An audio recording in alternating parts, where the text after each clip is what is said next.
Good morning, everybody. How are you today? We are back for another Bible story reading, and we are going to be continuing with the story of Nehemiah today. For those of you joining for the first time, what we do is we go through the different stories of the Bible for people who don't know them or maybe have forgotten them. So we are going through the story of Nehemiah. And if you remember, Nehemiah has rebuilt the walls around the city of Jerusalem, and he's calling the people back into relationship with God. They have just repented. They realized that they had turned their backs on God repeatedly throughout history, and that they needed to be doing things the right way. So we're going to pick up with Nehemiah 10. Now, you are going to have to bear with me because we have about 20 verses here, 18 verses, something like that, maybe more, 27, I don't know, a lot of verses here that are names. And unfortunately, people didn't give their children names like Karen, Susie, Bill. These are really hard names for me to pronounce in English. I suppose if I spoke Hebrew, these names might be easier, but they're not. So you're just going to have to bear with me, but we're going to get through this, and then we are going to find out all about this vow that these people are taking for God. Let me back up, and we're going to read the last part of chapter 9, just kind of give us a platform of what's going on here. In view of all of this, we are making a binding agreement in writing on a sealed document containing the names of our leaders, Levites, and priests.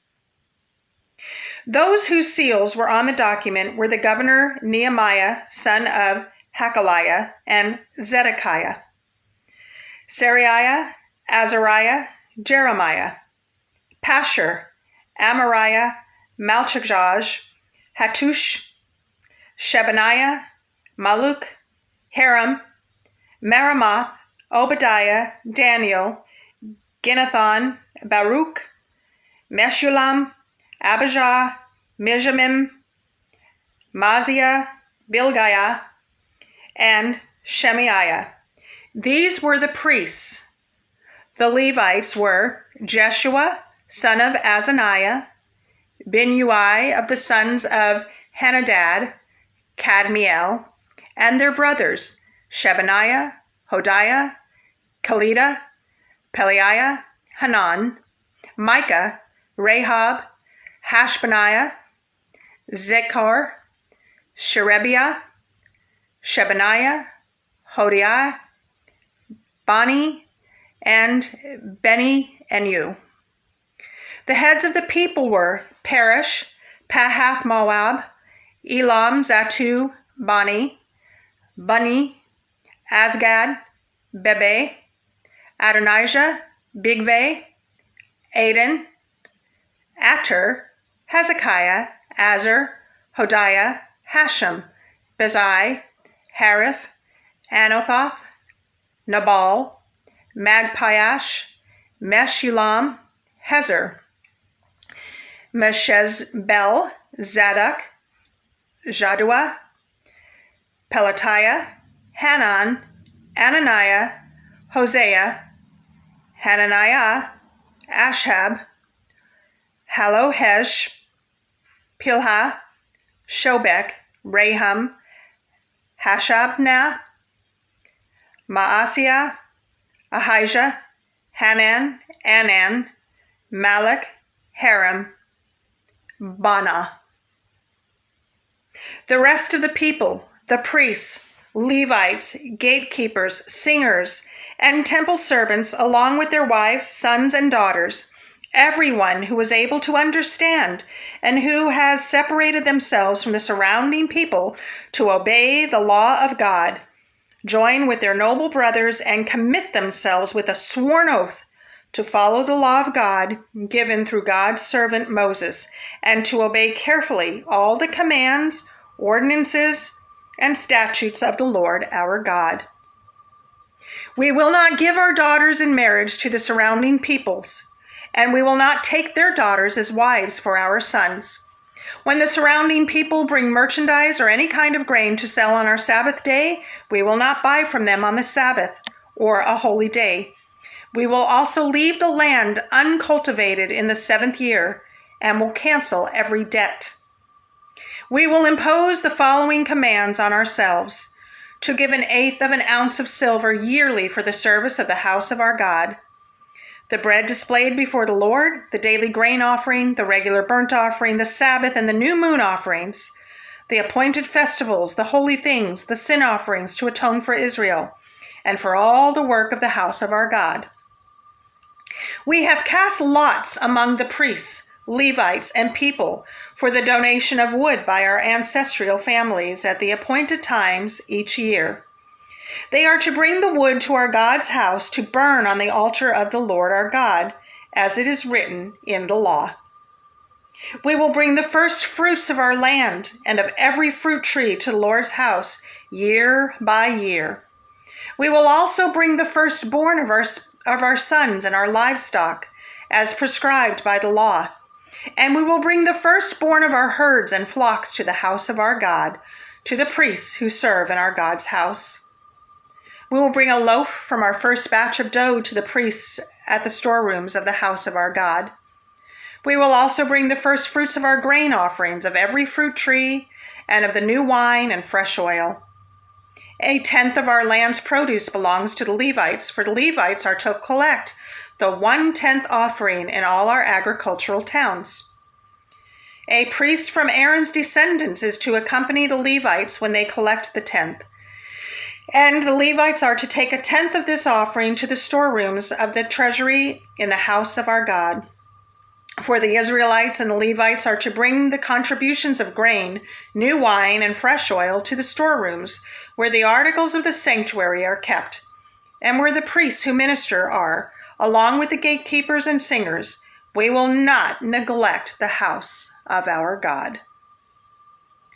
That is the end of chapter 10. There are 3 ways that we have to look at these scriptures when we read them. What does it say? We have to have reading comprehension. We have to know what the words on the page are.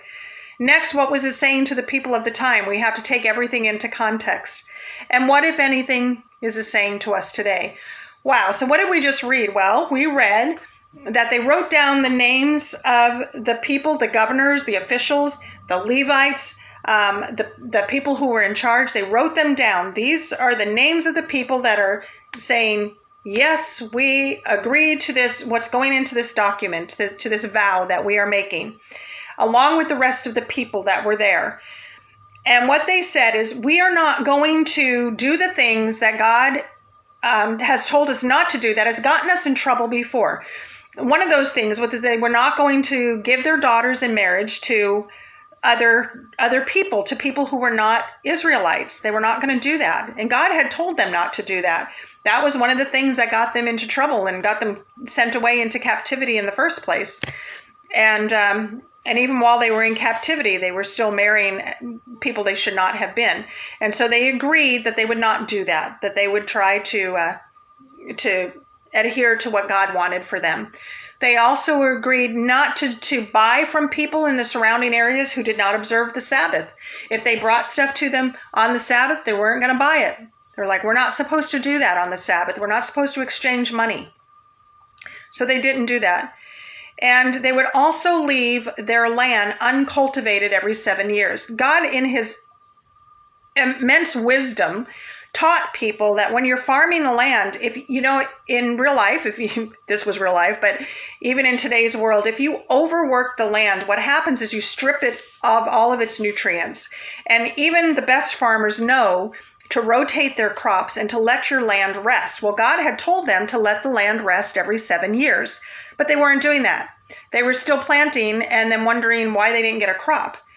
So now they agree that they're going to trust God, that they would work for 7 years, store up their provisions for that 7th year and not plant anything, because that's what God had told them to do.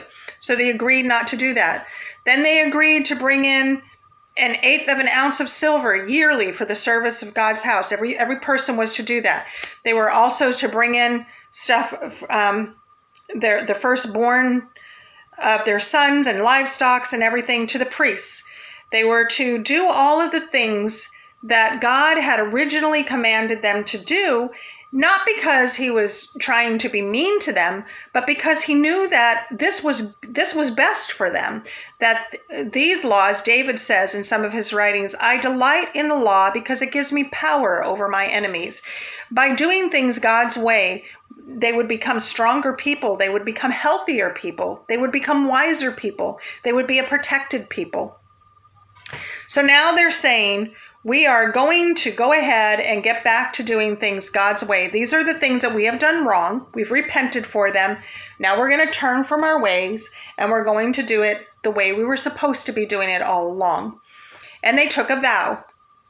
Now that's some serious stuff. When you take a vow, that means something, A vow is more than just, sure, I'll get to it. It's more than just a promise. I mean, this is saying we will.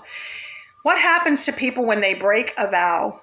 Well, in the case of breaking a vow to God, negative stuff could really happen.